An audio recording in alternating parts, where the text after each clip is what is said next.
we have a master schedule that requires 2 schedulers to build, because they're creating a schedule. They're creating 3,600 unique schedules for students. Each student, has their own unique schedule, and all those schedules have to interact in what's called a master schedule. And, our staffing, our teachers, whom we hire, really are contingent upon these requests. And even with that, given the unique nature of some of our courses, we may not be able to accommodate every request. So that's, again, why I say that your elective choices, or your secondary choices, if you're picking English classes going into senior year, you really want to be really amenable to that 3rd or 4th choice as much as you would be that 1st choice. That's why tonight's event is so very important. It allows all of us to gain insight into those requests you're about to make for your courses, and get information that you need so that you can make the most informed decision available. And that is super, super important. So that's my sort of like run of show for the evening. What we're going to hear from Miss Marty Cuevo Centra next, and she's going to talk us through some aspects from the counselor's perspective. And then I will join you in a little bit with the department chairs. We'll do a forum where I'll ask some questions, and then we'll open it up to some general Q&A. So that's the run of show for the evening, and I'm going to turn it over to our counseling perspective now. Thank you, Dr. Babis, and welcome family, welcome guardians, and I see some students. So it's great to go through this process again. So the counseling staff has had the pleasure of meeting with our counselors in small groups. On November 30th, counselors met with our juniors, our rising seniors for next year. And on Monday, counselors held small group sessions with freshmen and sophomores. Just to think ahead to some of the dates, freshmen will submit and review their course requests in their FASH classes. And please, please, please, during this time as a counselor, I cannot stress this enough, and I'm sure other counselors will agree. Please be sure that your child is vigilant on checking their ETHS 202 email account, as that we are sending out reminders, we are sending out appointments. So please, I know that they are bombarded with Google Stream announcements, but it's very important at this time that they do check it. And then counselors will begin individual course request appointments starting January 5th, and that will go all the way to the date that Ms. Kinsey mentioned of February 5th. So what actually takes place during your individual counselor conference? Many things. It's a rich, meaningful discussion between the counselor and their counselee. Of course, we review graduation requirements. We want to make sure all of our students are on track to graduate within 4 years. We will review summer school or credit recovery if a child needs to make up a credit that they might not have previously earned. We review course prerequisites. Of course, students must meet the prerequisite in order to request the course. And you can find those prerequisites in our course selection guide, of which I will go to later. I will reference again. Teacher, we will review teacher and course level recommendations. Those are actually going to be emailed out tomorrow, December 10th. So please check your email tomorrow. It will be able to view on Hack. And again, those are made by individual teachers, not knowing what other teachers are recommending. So they are kind of made in a silo. Your English teacher does not know what your history teacher is recommending, nor does math know what's science. Okay. We will also discuss rigor and balance, as that is always at the forefront of all of our conversations. Students' well-being, their physical and emotional health is at the utmost importance to their counselor. So that is always a major part of the conversation. We want students to feel challenged, but not overwhelmed. And we want them to really take in their multiple identities, what makes them who they are. And remember, every unique student is a beautiful, unique individual themselves. Please do not compare yourself to others. Please be sure that you're making decisions best aligned with your child and that aligns with their post-high school plans.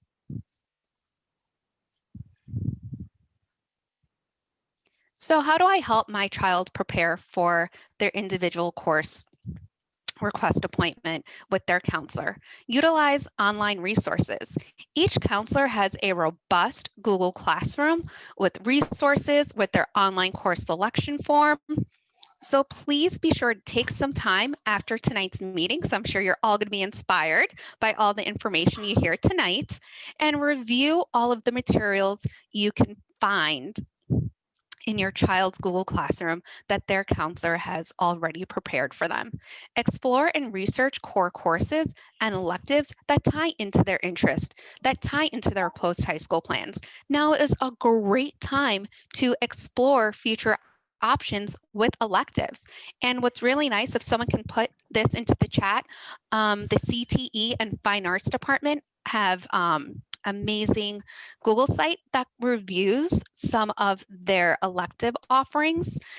Again, review course prerequisites, review teacher recommendations, and please have discussions with teachers when necessary. They will absolutely welcome conversations with students and parents regarding level recommendations as well as future courses because they can really speak to the content and the curriculum. Review ICAP activities in your School Links account. Review career clusters. So we have an abundance of resources available. And then please don't forget to complete and submit your course request form with your child before their counselor meeting. Things to keep in mind. Consider all extracurricular commitments. Is your child an athlete? Are they a dancer? Are they an actor or an actress? Do they have a job after school? There are so many parts of our student's identity that we want to make sure that our student is well balanced. And a well-balanced schedule, of course, is always encouraged. You know what's best for your child. Please consider the following: time management, quality times with friends and family, employment, stressors. How does your child handle stress? How do they handle rigor? Were there any challenges this year? And self-advocating, asking for assistance when needing, and take advantage of academic supports. Again, every student is a beautiful, unique individual striving for their personal best, and please do not compare your child to any other student as they have their own unique road ahead of them. Helpful tips for parents and guardians. Again, start the conversation now regarding the course request process for next year. Review resources and material in your child's counselor's Google Classroom. Review the current schedule. Were there any challenges or stressors? Again, that balance and well-being, keep it at the forefront of all conversations. Again, we want your scholar to be challenged, but not overwhelmed. Reach out to teachers if you have questions regarding course and level recommendations before meeting with the counselor.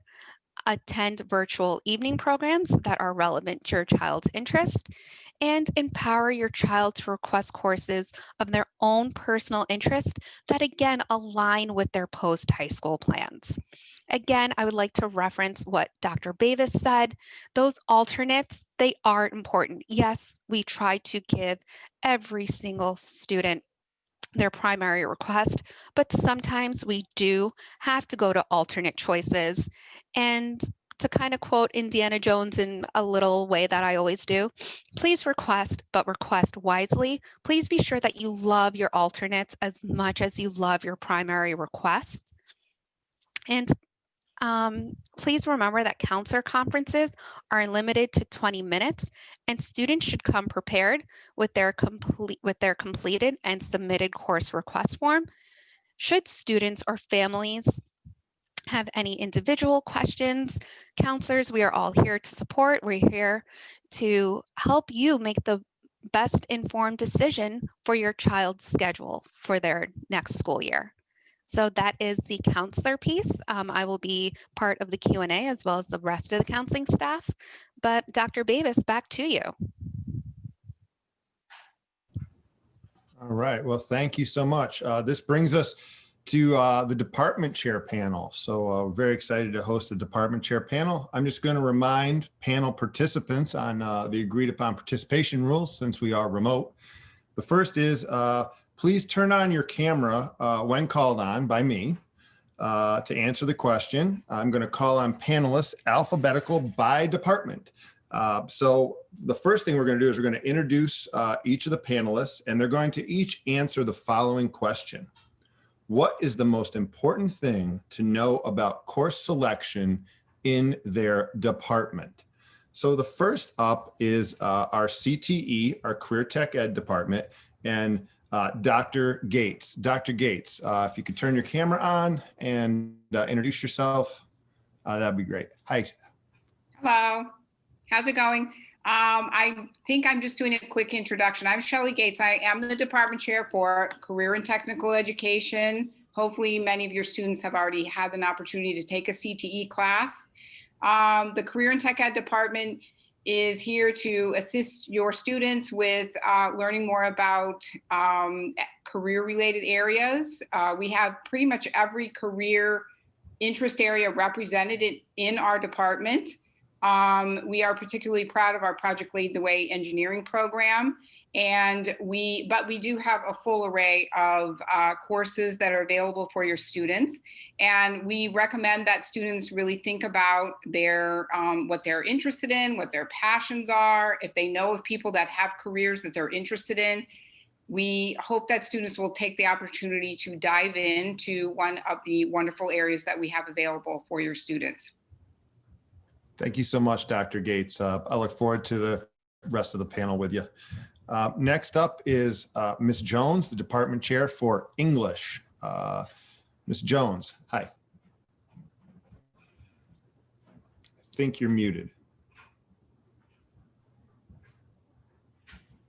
Hi. Hi. Good evening. Thank you, Dr. Babis. My name is Simone Jones. I'm the English department chair. And the one thing that I'd like to reiterate that is most important for the English department is like to reiterate that Dr. Babis said earlier is that we should encourage our students to really think about their interests and choose their courses based upon their interests, all 3 or 5 of them, depending on their particular situation. But as always, feel free to email with questions. Again, my name is Simone Jones, and I am the English and department chair. Thank you. Thank you so much, Simone. Appreciate it. Next up, we have Fine Arts with Mr. Nick Gale. Nick, are you there? Here's Nick. Hi, Nick. Hi, Dr. Babis. Can you repeat the question? I'm like one of the students. Okay, so the question, Nick, is what's the most important thing to know about course selection in your department? Yeah, I think with fine arts, we're often thought of as either a future career goal, which can sometimes deter students from being involved in some of our courses. For example, a student might say that they might not want to be an artist when they grow up. But I just want to emphasize that a lot of what our courses really pride themselves on are the thought processes that are developed and worked on in our courses. So we help shape students' minds in ways of like creativity, original thinking, innovation, and communication as well through each of our art forms. So when we think about the arts, we often think about the product that comes out of it. And I would encourage everybody to think about the process that goes into it. Thank you, Nick. Thank you so much. Appreciate your contribution this evening. Next up is our history department chair, Ms. Nicole Parker. Hi, Nicole. Good evening, everyone. Definitely glad to be here with all of you. I think the most important thing for selection in my department is that if you are a rising sophomore, that course is civics that you are required to take. And then in junior year for graduation, you're required to take a course that's focused on US history, and we have a variety of those courses. But they do have several electives that can be taken in conjunction with the courses that we have at each grade level for graduation. And so I also would encourage you to check the course selection guide to learn more about the courses that you can take in conjunction with the courses that you're required to take. Just be mindful of the grade year that those courses are open when you check the course selection guide. And thanks again for coming out tonight. Thank you, Nicole. Look forward to the conversation a bit later. Next up, we have our math department chair, Mr. Liebforth. Hi, Dale. How are you? Hi, good evening, everyone. Thank you, Dr. Babis. I'm glad everybody could be here tonight. What's the most important thing about course selection in my department? Well, the most important thing is that every class that you'll choose will be a math class. You'll work on critical thinking and problem solving. We have an inquiry-based class where we try as often as we can to have students really, feel the mathematics and experience it. So most students take 4 years of math. So they take math every year they're in high school. And the good thing is you don't have to limit yourself to just one. So a lot of people know about algebra, geometry, algebra 2, pre-calc, and calculus, but we have so many other options in the math department that we'll probably come back to later on, such as statistics, computer science, STEAM design thinking. We have a wealth of classes throughout the course pathway that students can take, and sometimes they take more than one if they really are excited about math. So I'm looking forward to speaking more about that later tonight. Thank you. Thank you, Dale. Next up is Miss Livatino. Marie, hi, PE, wellness, driver's education. And just to go back to it, what's the most important thing to know about course selection in your department? Okay, hi, welcome everybody. Great to see you virtually. Hope your children are all enjoying their PE experience remotely. Hoping that they're able to spend some time away from the screen and get up and move and really participate in some physical activities.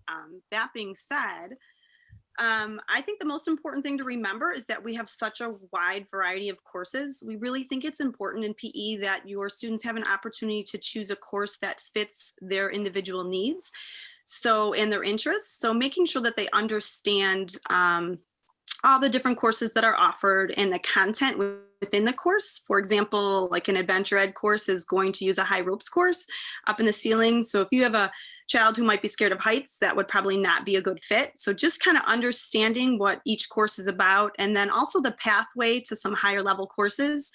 If you're interested in becoming a senior leader or taking a high level dance or adventure ed or martial arts 2 course, you'd want to make sure you understood the pathway and the prerequisite of the courses prior to that.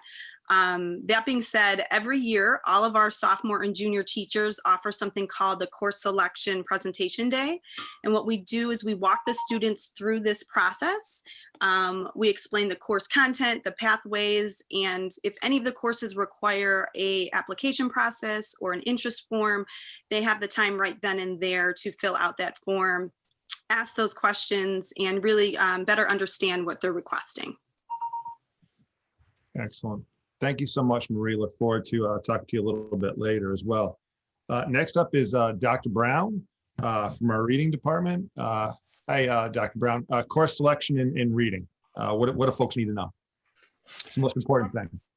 Good evening. I am Dr. Kiwana Brown. I am the reading department chair and the director of academic supports. The most important thing to know about reading is there's a very small number of students who this particular course would serve for those students who need it the most. So if you have a student who is a rising sophomore who has demonstrated a need for the intervention, then this course could be appropriate for them. So thank you, Dr. Babis, and thank you all for coming tonight. Thank you, Kiwana. Talk to you a little bit later. Appreciate it. Next up is our science department chair, Terry Soa Imbo. Hi, Terry. How are you doing this evening? There we go. Hi. Hi, everyone. I wish I could see everyone's face because I enjoy the part of the evening where we know who's a parent of a freshman, a sophomore, a junior. It's always nice to see who comes out, but I hope everyone is doing well. What to know about science? I think like many people have said, there's a variety of elective courses, sophomore and junior, or for sophomores and juniors to choose from. So after they complete biology and chemistry, there's really a wide open field of choices. And again, going back to interest in making multiple selections is important. Reading the course descriptions, we have a brand new design layout, which I'm really excited about because you can see the entire science sequence and you could read the descriptions and you can see even some videos that were made for the different courses. So if you don't like to get dirty and you like your hands nice and clean, urban agriculture might not be the course. We are excited to get back into the classroom and do some dissecting in our anatomy classes. So really just going for interest and amount of time in the day is also something to consider because science courses have various time commitments, both in school and then with the homework as well as out of school. And I'll talk a little bit about the freshman choice of Chem Phys later. Thanks, Terry. Appreciate it. Next up is Dr. Leslie Roberts from Special Education. Dr. Roberts, are you there? There we go. Hi. Hi, Leslie. Hi, I am. So nice to see everyone. Thank you, Dr. Babis. It's so nice to see so many people out tonight. I am Leslie Roberts. I am the Special Education Department Chair. And I would say the most important thing to know from special ed is that the course request process for students with IEPs is driven by the IEP. It's driven by the determinations of the IEP. The IEP itself is driven by post-secondary transition goals. So we want to begin with a really good IEP begins with the end in mind. We want to know where you want to end up after graduation. And then we want to look at courses that will help to get you there. We look at individual strengths and weaknesses, but it's really driven by the IEP. Thank you, Dr. Roberts. I appreciate it. Our World Language Department Chair is not available this evening, but one of the questions that often comes up, and I'll answer it, is the thing you can take more than one world language while at ETHS. That is possible if your schedule permits. And we have many students, not many, but we have a few students each year that take advantage of that. Now we're going to move on to the second round. So the second round, we're still going to go in order like we did this time, but I have questions, different questions for each chair, each department. So I'm going to start with CTE with Dr. Gates this round. And I guess, I actually have so many questions, but I do have one question for you, Shelley. And it has to do with really, how can the Career Pathways Program of Study inform my course selections in CTE? That would be my question. You can take that wherever you want. Okay, I actually brought home a copy of this. I realize most of the parents maybe don't actually have a paper copy of this incredible document. This is our Career Pathways Program of Study guide, which is something that pretty much every high school in the state of Illinois is developing a guide just like this. Ours, I think, is exceptionally well done. This is available on our website. When you go to the course selection guide page on the website, there will be a link to this so that you can, it looks like Mr. Leapforth has actually helped us out and he put a link in the chat. What this does, it basically shows you that no matter what career field your young person is planning to go into, there are courses at our school that can help them develop a pathway all the way through high school and then on to post-secondary. That's regardless of whether they plan to go straight into the workforce, if they're interested in an apprenticeship program, job training, 2-year degree, certification, 4-year degree, PhD, every career that your young person is going to pursue at some point, and I know all of you want your young people to pursue a career someday. Everything is in this guide. And I think it's so helpful for young people to think about maybe something that they're aspiring to do someday, and thinking back, what can I be doing right now in high school to learn more about my interests and to develop some unbelievable skills? Because at ETHS, you just can't top what we have. And it's sad you can't come to the school right now because we go on a tour of our amazing CTE department and our amazing fine arts department and our science labs. The whole school is amazing.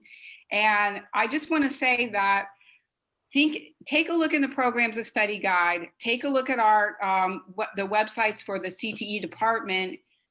Go ahead and get into that electives website and watch some of the videos that show what the kids do.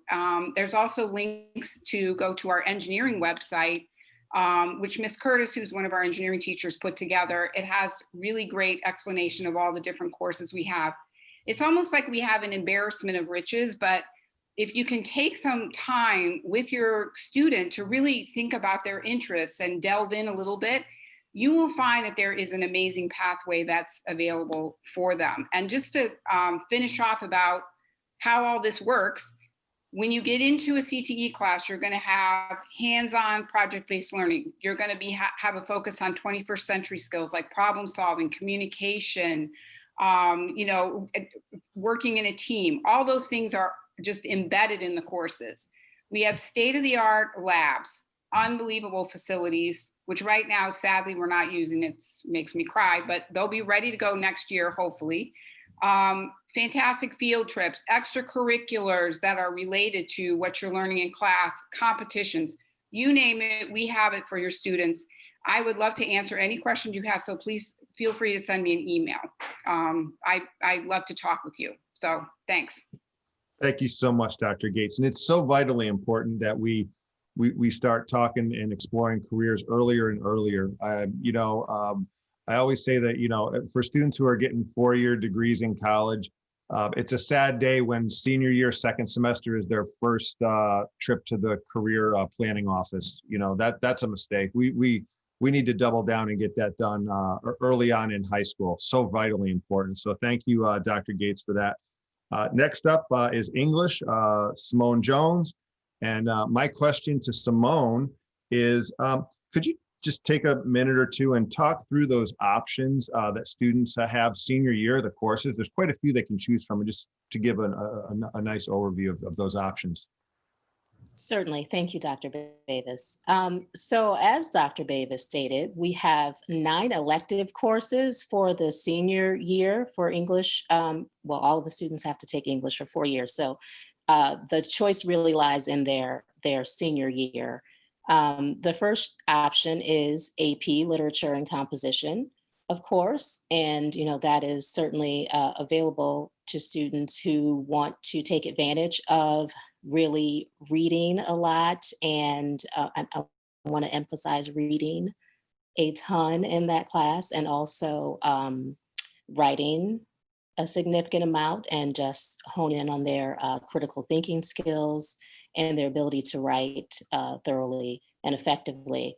And the other 9 courses they really have the same foundation. They just focus on either a genre or through on a lens, right? So I have them here. So like world and ethnic literature, advanced writing, multimedia and analysis and communication, historical fiction, science fiction, gender and literature, psychology and literature, contemporary literature, and genre studies. So a student who is into science fiction, it would be, great if they choose that for their first option, and then think about what else they might be interested for their second and third options. But if students really want to look at a plethora of different genres through a particular lens, they can choose from psychology and literature as well as gender and lit. So we have some wonderful choices for our students, and I'm sure they'll be able to take advantage and enjoy themselves in those classes. Thank you. Thank you so much, Ms. Jones. And I think what I don't want to get lost in that comment is that foundationally there's this commonality, right? Yes. That's so hugely important. Yeah, I can actually, I don't know if I talked about it, but all of the classes focus on argumentative writing, speaking and listening, and then they have a community involvement portion. So that is the foundation for all of those classes. That's great. Thank you so much. I Sure. appreciate it. Fine Arts and Nick Gale. Nick, your question that I have for you is, what if my student has other experiences in art, music, or theater, but just not at ETHS? Is there a way for them to skip a course in the sequence or a course in general? Yeah, we know a lot of our students come to ETHS or have already been here with experience at either a community program, another school. And so one of the things we want to try and do is meet students where they are. The issue with that is that each kid is really coming in with a different skill set. So it's tough to apply one methodology or one approach to that. So the best thing I would encourage families or students to do in that situation is just to reach out to me, and we'll talk about doing a portfolio review for an art class, or an audition to skip a theater class, an audition for music as well. And a lot of that is just based on the students' prior experience as well as their current skill set. But again, it's just so individual that we tend to handle those on an individual basis. And then on the flip side of that, if there's one thing I want people to take away tonight from Fine Arts, it's also that a lot of our introductory courses, or all of our introductory courses, are set up to actually teach students how to do things. So when you see courses like beginning guitar, piano, as well as all of our art classes, we often hear from students that they don't know how to do something, or they don't currently have that skill set. And we try to encourage them or remind them that, that's why we have these introductory courses, to actually teach them the skills and the foundation so that they're able to do these things. Thank you, Mr. Nick Gale. I appreciate that. That question does come up from time to time, so thank you so much. Next up, we have Nicole Parker in history. And Nicole, I have a question for you. And this is one of those questions that we always get, and I feel like we just need to get it out of the way. What is the deal with AP Block? Okay, so for those of you who are about to choose your courses for junior year, you have a variety of options to fulfill your U.S. history graduation requirement, which is taken during your junior year. One of those options is what we refer to as the AP Block. It is a course that consists of AP U.S. history, and it's a team talk course that consists of AP U.S. history and AP language and composition. So the AP language and composition course is offered through my colleagues' department, Ms. Jones. And the teachers of those courses will collaborate to create an interdisciplinary experience for students around the core topics or disciplines of history and English. If you recall your freshman humanities experience, it is very similar to that, in that teachers, the classes are scheduled back to back. And so often teachers will use the option to bring the students together for what we would call a double period. Like humanities, teachers will design assessments that will assess skills that apply to both courses. And so student might get a grade in history, and then that grade will also show up in the English course. So that's what AP Block is. I would say if you are someone who appreciated the interdisciplinary experience that you had freshman year, this course should be something that you consider. I would say that if you know that you plan to take AP Lang and Comp and AP US History, it is, consider taking the block, because those two courses, those two teachers will be working together to create that interdisciplinary experience for you. The only time that I can think of when students may not take the block is if they feel like their schedule might not permit to have a kind of a blocked course scheduled back to back. But I think we have blocks throughout the day. And so we try to make it as convenient as possible for students. Just a brief follow-up on that, Nicole. My understanding is that we also have another block course that's a non-AP course offered junior year, American Studies. Chair, just to give me like 30 seconds on that one, just so the folks are familiar with that option. Sure. So American Studies is our other interdisciplinary course that would meet the U.S. history graduation requirement for junior year, and it would also satisfy the English requirement for junior year. Again, a team taught course, and students explore the idea of America through learning about various events. They read a variety of different genres, plays. I know they do they read some poetry. So it is a different way to explore U.S. history. Thanks so much, Nicole. I appreciate that. Again, it's a big tent. There's lots of options as you progress through the curriculum at ETHS. Next up, we have Mr. Dale Leapforth from math. Dale, what's the difference between an AP math class and a dual credit math class? That's a good question. Thank you for that. Well, we talked a lot about AP last week at the Pathways to AP Forum, so I can drop a link in the chat about that later, where we talked about our AP courses. But both dual credit classes and AP classes are college level classes. We have a variety of them throughout the department. Many people are familiar with calculus. We have AB Calc and C Calc, but we also go beyond that. Some of our accelerated math students can move on to multivariable calculus, linear algebra, and even advanced topics in math. So you can top out at a very high level. Advanced topics is a course that's taught by an ETHS faculty member as well as a Northwestern professor. And so those are all in the AP realm.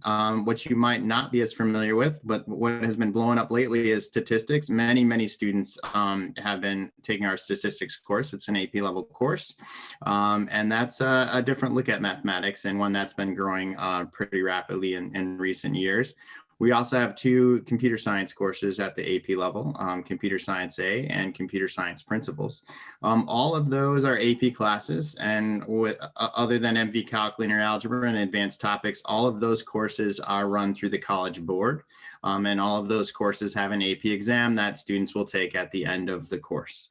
Our dual credit offerings, we partnered with Oakton Community College on elementary college algebra, intermediate college algebra, and college algebra. So a course sequence that focuses on algebra. We also have Introduction to Finite Math that are dual credit courses as well. They either offer placement credit in a college or university, or they offer credit in a college or university, depending on the course. And so AP kind of has that test at the end, the dual credit. By nature of being in the course and getting a proficient grade, you have the opportunity to either place into a credit-bearing math class or take a credit-bearing math class. And so those are some college-level classes. MV Calc and Linear Algebra are also dual credit.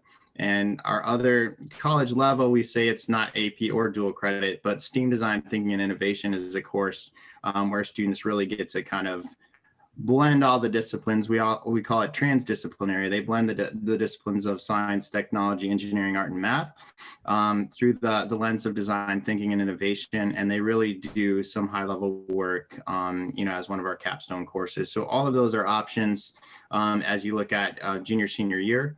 And they all have an opportunity to either place you in a college level class, a college level math class, or give you credit at a college level math class, depending on how you score on the AP exam or how well you do in the course. Thank you, Mr. Leaport, for that clarification. That was appreciated. And that's we've been growing the dual credit options both in our mathematics program and in our engineering project Lead the Way. So if you have any questions about either of those programs, you can follow up with either Ms. Gates, Dr. Gates for the CTE Project Lead the Way courses, or Mr. Leapforth here for the math side of things. Next up is Marie Levatino in PE, and I have two questions for you. One is a straightforward question, and the other one's a little more detailed. So the first question is, what in the world is sports-specific training and how do I register for it? Okay, that's a great question. Well, sports-specific training is one of our new exciting courses. Next year will be the third year that we offer it. The course is mainly based out of our brand new Michael B. Arrington Wild Kit Wellness and Performance Center, which is a state-of-the-art facility for our students. So that's the main home-based location for that course. And so next year, like I said, will be the third year we are offering it. It's designed for our elite level athletes to learn proper training techniques for preseason, postseason, and in-season competitive seasons. The elite level athlete does not have to be from ETHS, interscholastic. It could be from outside the building. But what happens is students have an opportunity in this class to complete their resistance training or their training for their program during their PE class with our strength and conditioning specialist and our PE teachers.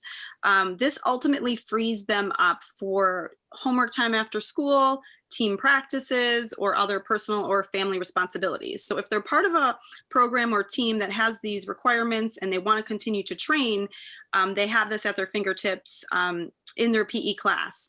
The students would need to complete their interest form during that, like I mentioned earlier, there's that course selection day seminar that they do with their teachers. They would complete an interest form. That's all they need to do. From there, our department and the athletic department communicates and we verify participation on an elite level program. And if it's an out of building program, I go ahead and contact those coaches in those programs as well. And once we verify their participation and we have their interest, they can go ahead and request the course with their counselors. So it's really exciting. A lot of our athletes have come back and told us how helpful it is, especially if they have part-time jobs after school or they're training to continue to do these sports and these programs at the collegiate level. Great, thank you, Marie. My second question just has to do with the junior leadership class. It's linked with a senior leadership class, and just talk a little bit, just briefly, about that junior leadership class. And again, how do you register for it? Are there any special requirements for it? Yes, so junior leadership and senior leadership are also popular courses.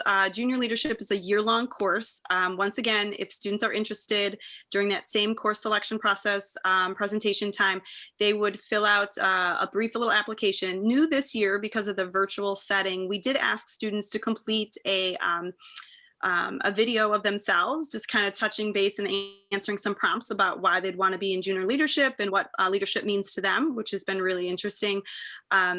Once they complete that and they're selected or approved, they can go ahead and request again with their counselors. Does not guarantee that they will get in, but it can be requested. And in that course, they're instructed on leadership skills needed to become a senior leader the following year. And you can become a senior leader with our freshman and sophomore PE classes, as well as our adapted and DLP classes as well. They focus on communication skills, time management, relationship building, problem solving. It's really a great experience, and senior leadership gives them that opportunity to go ahead and apply those skills in almost like an internship-like experience. Great. Thank you, Maria. I appreciate that. It's very helpful. Next up is Dr. Brown in our reading department. Dr. Brown. Hi, Dr. Brown. My question actually, it's not a course, but it is a question I have.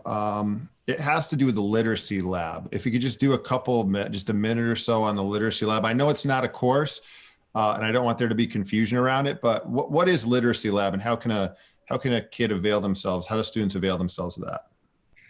Hi, so the literacy lab is, it's an intervention. It's a space of intervention for students who have demonstrated needs for support in literacy. So it can be comprehension, it can be reading development, processing. We service all students in the building, and it's open to students no matter what their needs and capabilities are.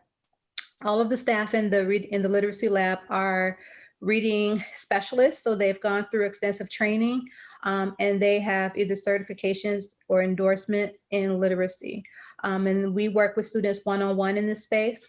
We offer students an assessment. So they have a diagnostic assessment to determine exactly where their strengths and their needs are. And then our interventionists focus their work with the student one-on-one in their targeted areas to help grow them in the areas that they need the most growth. In order to be a part of this space, all teachers, staff, parents have to do is send the concern to the student's teacher or counselor. Any person in the building can refer the student to the literacy lab. We follow a very straightforward process. We reach out to the parents. We make sure that they have support. We meet with the student. We want to make sure that the student is involved and engaged and wants to participate, because we have to have their commitment in order to be able to affect change in the student. So we meet with them just to discuss their availability and just to make sure that they're invested in the process as well. And then from there, we come up with a schedule with the student, depending on when they're available, free, if they have free periods, if they want to come during some other time of the day where they have availability. And then we begin our process of working with the student one-on-one. Thank you so much, Dr. Brown. And it's been a highly successful program. Is that a correct assessment? It has been a highly successful program. Last year we serviced, last year was the first year of the Lit Lab. We serviced about 85 students. This summer we worked with a group of 15 students from the high school and actually 15 students from District 65. And then we have students in the lab now. So we have about 45 students in the lab now. And our attendance rate, and again, this is voluntary time with the students, the attendance rate has been over 80%. So students are coming to their sessions voluntarily, meeting with the interventionists and doing a great job. And right now that's in a virtual space, correct? It is. All right. Thank you so much, Dr. Brown. Great things happening in reading at ETHS. I appreciate it. Thank you. Next up, we have Terry Soa Imbo. Hey, Terry. Hello. Talking science. So you knew this was coming. This is a question that's asked every year. What do I need to think about when deciding to take Chem Phys as a sophomore? Yeah, Chem Phys is always the tricky question. Well, let me first start by saying that our process has changed a little bit over the last couple of years. So if you have, if you are connected with older students, if you are I think it was a foosball game, sorry about that. If you have connections with older students and you know people that have taken the course, there have been a couple changes in the recommendation process. The first one is biology teachers are recommending honors chemistry. What we found is that Chem Phys really needs to be an internal decision. The student has to want to do the work. They have to want to say, I'm ready to take an honors level biology class or honors level chemistry class and an honors level physics class at the same time, right? So you're automatically increasing the amount of work you have. And a lot of times students say, my brother took it, my neighbor took it, my uncle took it, my dad took it when he was here, so I should take it. But I don't really like science all that much. So what we're really looking for is students that are interested in science, interested in learning work at a high level. Obviously, that will require some organizational skills because you're moving very quickly from one topic to the other. Let me check my notes here. And I would say over the years, we've curated this list of questions for students and families and teachers to discuss about, like, is this the right course for me? Students can connect with their biology teacher. You know, right, this year has been tricky. Biology teachers really had a hard time making recommendations because they didn't get to interact with the students the way we normally do, right? They're not able to watch students perform labs and no one has a binder out on their desk that's either neatly organized or all over the place. So we're really relying on the conversation between the teacher and the student. I know a lot of them have asked, but feel free to reach out. I would say reach out to your teacher first because they know best of the work that's turned in and the types of questions being asked during class. And you're more than welcome to reach out to me with questions. Counselors also have copies of the form and the questions that we tend to ask students who are borderline, do I want to take it? Do I not want to take it? It is just a 1-year commitment for sophomore year. Ideally, a good portion of the class moves on to take 3-4 Chem Phys their junior, senior year, which is a blocked AP class similar to what Ms. Parker was describing for the humanities, but it's AP Physics and AP Chemistry that's blocked back and forth. Thank you so much, Terry. I appreciate it. And yeah, I knew that you knew that question was coming, and I appreciate your answer and taking the time. Dr. Roberts, Leslie, you're up next. Hi, Leslie. My question to you has to go, we already talked earlier, right, about how the IEP sort of drives the process, right? It does, not sort of, but it does. But what about the electives? Is it the same for electives, or how does that work? Yeah, so students can take electives as they fit into their schedule, just like any other ETHS student. What I would say for students with IEPs and electives is to pay close attention to the course descriptions in the course selection guide. Sometimes students may be drawn to a particular course because it sounds like something that they would be really interested in, and maybe it has something like technology in the name of the course, or computers, and it's something that they, that's something that they're really interested in. But then they get in the class and they realize that there's a lot of reading involved. Or there's a lot of maybe there's a lot of hands-on involved, and they're really not into the hands-on. So I would really encourage students to read the descriptions in the course selection guide, and ask a lot of questions. Ask questions of their case manager. Every student with an IEP has a case manager. Ask questions of their case manager, ask questions of their counselor, and take advantage of those resources that they have when they're looking at electives. Great. Thank you so much, Dr. Roberts. I appreciated that.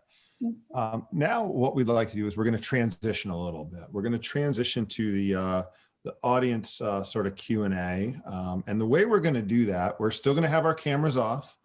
I'll have my camera on. But we'll have Ms. Friedman and Ms. Bolden are going to be monitoring the chat. So if you put your questions in the chat, and then they're going to look for themes. They're going to ask a question. They'll identify whom on the panel the question is to. If they don't know whom to address that question to, they'll ask me, and then I'll quarterback that. So that's how we're going to do it. I do ask, though, for one very specific sort of ask here, and that is, don't ask things that are overly specific to your student. We're looking for sort of generalizable questions that can support everyone here tonight. Those one-off questions are best handled by counselors or by individual department chairs through phone calls or emails. But think about, like, if you're like, I don't quite understand this sort of course sequence or that kind of thing. That's really what we want to get at. Or what's the math? How does math interact with Chem Phys?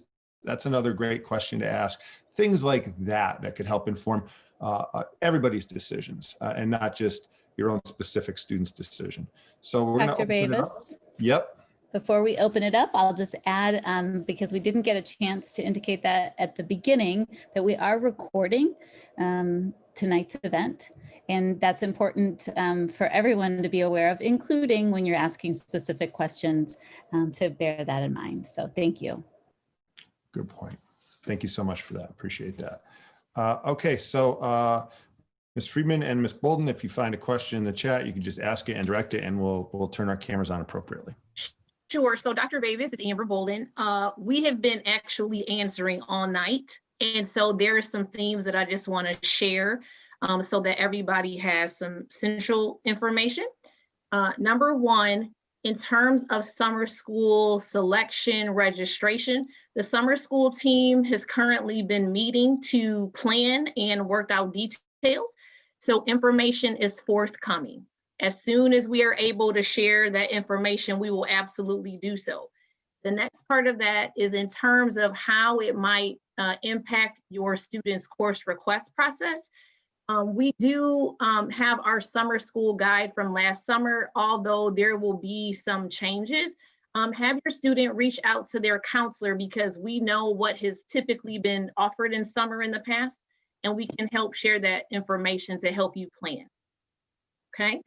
The next theme that has been recurring is about the course request appointment and the location of the form.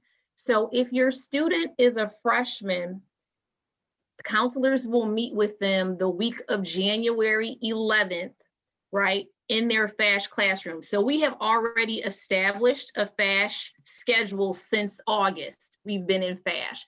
And so parents will receive an email about the detailed time that your counselor is scheduled to go into that particular FASH class. That will actually take place January 12th through the 15th. At that time, the teacher will assign the freshman student to the counselor in a breakout room. The counselor will review the form with the student to make sure that they have chosen enough periods, that they have chosen courses in which they've met prerequisites, etc. So that will happen the week of January 11th, in particular, the days of the 12th through the 14th. The actual form is electronic. There are no paper copies. Each student has their individual form in their counselor Google Classroom. Okay, so that's where that information is. For sophomores and juniors, those students and parents and guardians, you have received your email notification of that appointment already. Guardians and parents were copied. There will also be a 3-day reminder prior to your particular student's appointment.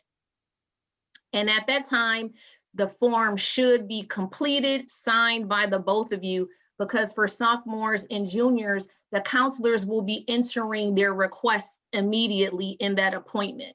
So it's really important that students come prepared so the counselor can review their grad requirements and such and get those requests entered. Okay.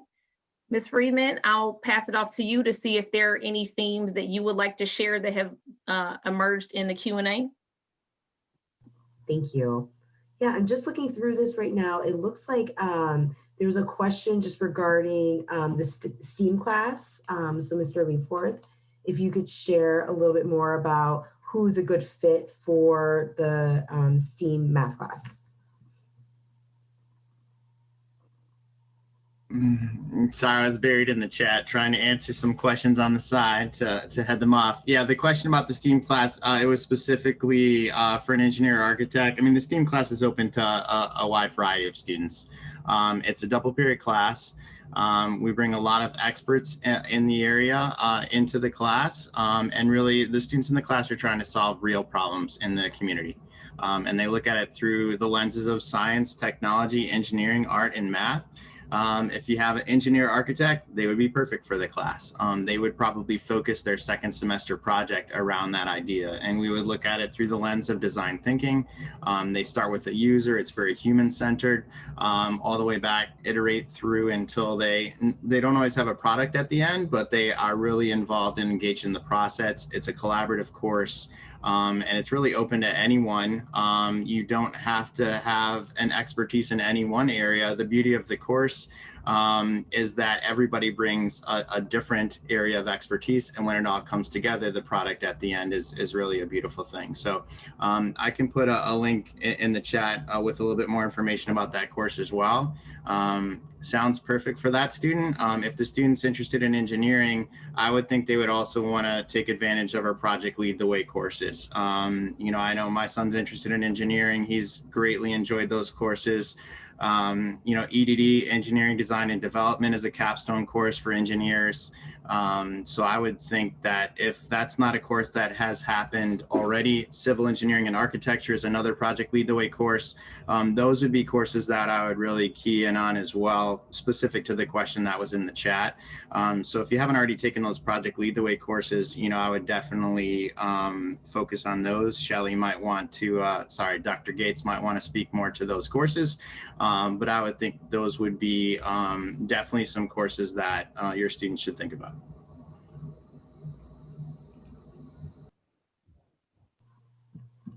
Great, thank you. Ms. Ms. Levin. I'm Yes. sorry, Ms. Cuevas. I think Ms. Soa Imbo wanted to clarify a question for ChemFiz. Hi, thank you. I had a few separate direct messages in the chat, so I thought I would clarify for everyone together. To ChemFiz, it's a double period class, and so it meets 10 periods a week. You'll actually end up with 4 science credits at the end of the course. And we keep stressing picking the right classes, because it's very hard to move around if you decide that that's not the right fit.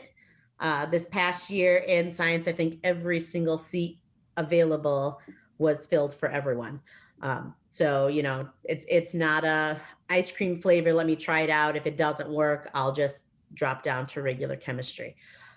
The other question that came up was for the 3-4 ChemFiz.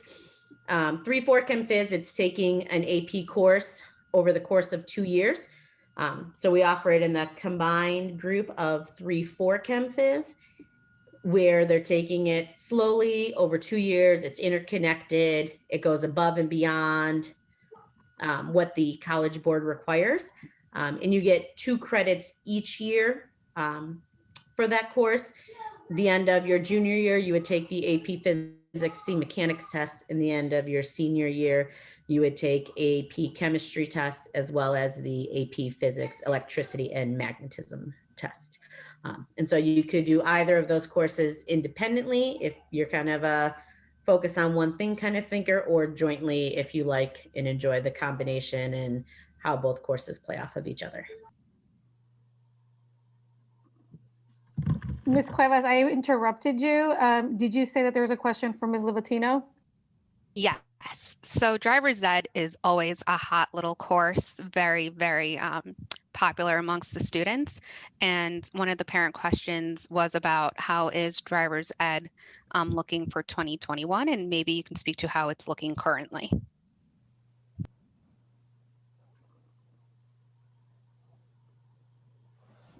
Oh, you're muted, You're Marie. muted. Of course I am. Of course I am.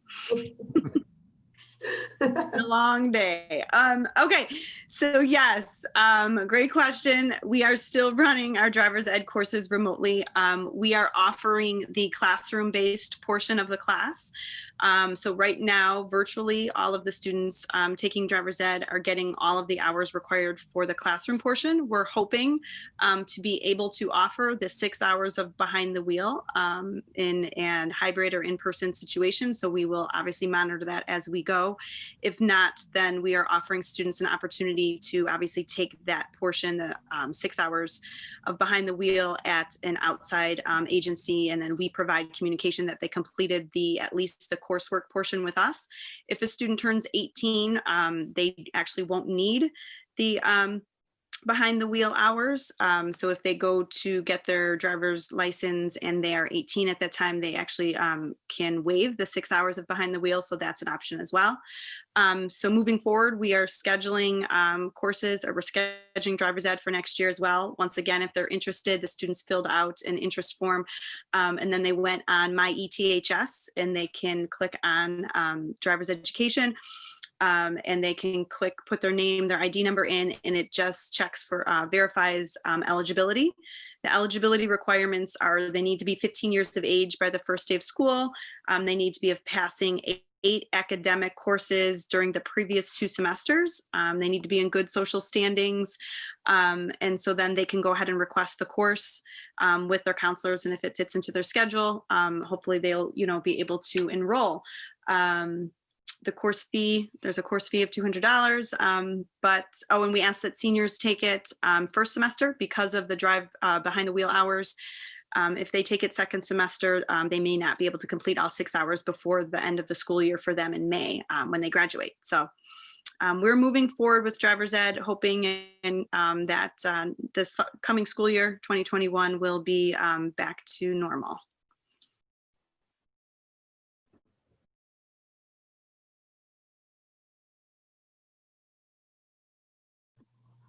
Okay, great. The next question could go to one of the counselors or Dr. Babis.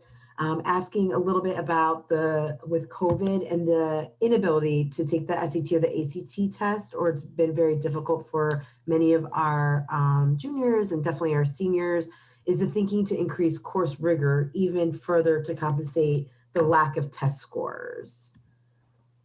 So, you know, course rigor from the university level is really looked at in terms of what courses you had available to take and the courses you actually took. So in that case, we won't be adding any more additional AP classes or Project Lead the Way classes or dual credit classes. So in that instance, no, from the college perspective, the colleges aren't going to come in and look at the rigor of each individual course. They're just going to look at the tagline. Is it an AP class? What is it? What could you have taken? Within the courses, what we're doing though, right now is we're focusing in on what essentially we can do, what essential skills we're building. We're really, our AP classes are moving along like they normally move along. Our dual credits moving along. Our Project Lead the Way is moving along.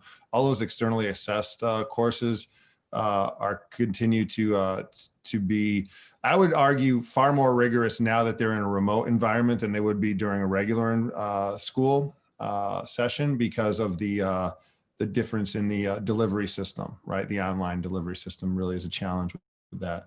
So yeah, that's my answer to that. Marty, do you have anything to add to that? Yes, thank you, Dr. Babis.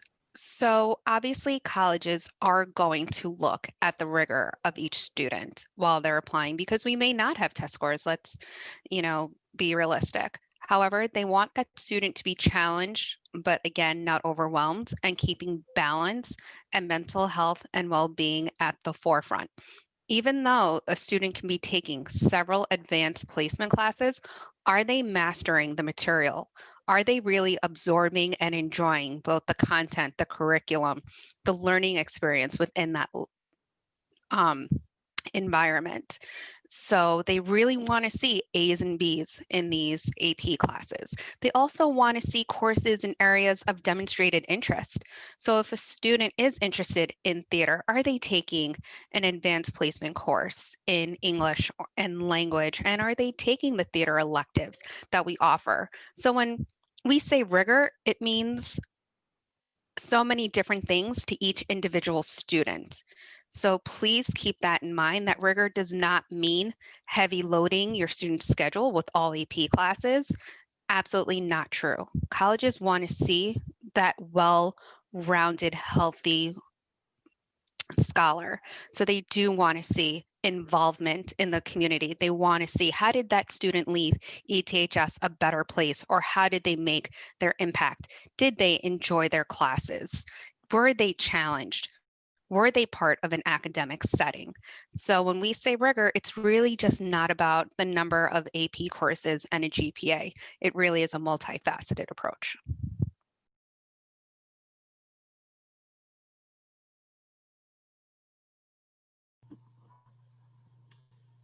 That looks like most of the questions were answered in the chat so far. Any other questions? And you can just put it in the chat so we can.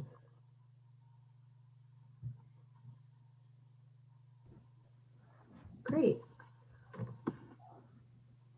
Should I give it back to Taya or Dr. Babis? I can just want to thank the panel. Honestly, I think this panel was really well done. This is the first time we've done a department chair panel at this event virtually. I want to thank the counseling team for putting this together. And I just really want to say thank you all for coming out. I think we saw greater numbers tonight than I've seen. It's right up there when we do it in person. And I like to think we get even more people, because this is recorded and will go off onto our website, and folks will be able to watch it. So a hearty thank you to everyone who made time for us tonight. And a real thank you for the team for taking the time tonight to be here, answer questions, and share a little bit about what their departments are all about. So thank you. I appreciate everybody out there. Thanks a lot. I'll turn it over to Taya Kinsey for a farewell. Yes, I want to reiterate the same. Thank you to all the families, to students, parents, and guardians for coming, but also to this amazing team of folks who've been so active in the chat as well as showing up on our panel. So thank you. Just as a reminder, we've said it a couple times, but as you know, this has been recorded, so it will be available on our website, as well as providing an example of our slide deck that does also include all of our department chair information and our counselors. And we do urge you, if you have any specific questions, please be sure to reach out to your child's counselor. And if you have questions regarding curriculum, courses, any specific programming, please reach out to the respective department chair, because we want you to feel well informed as you move into course request process. And we'll say thank you and have a great evening. Good night.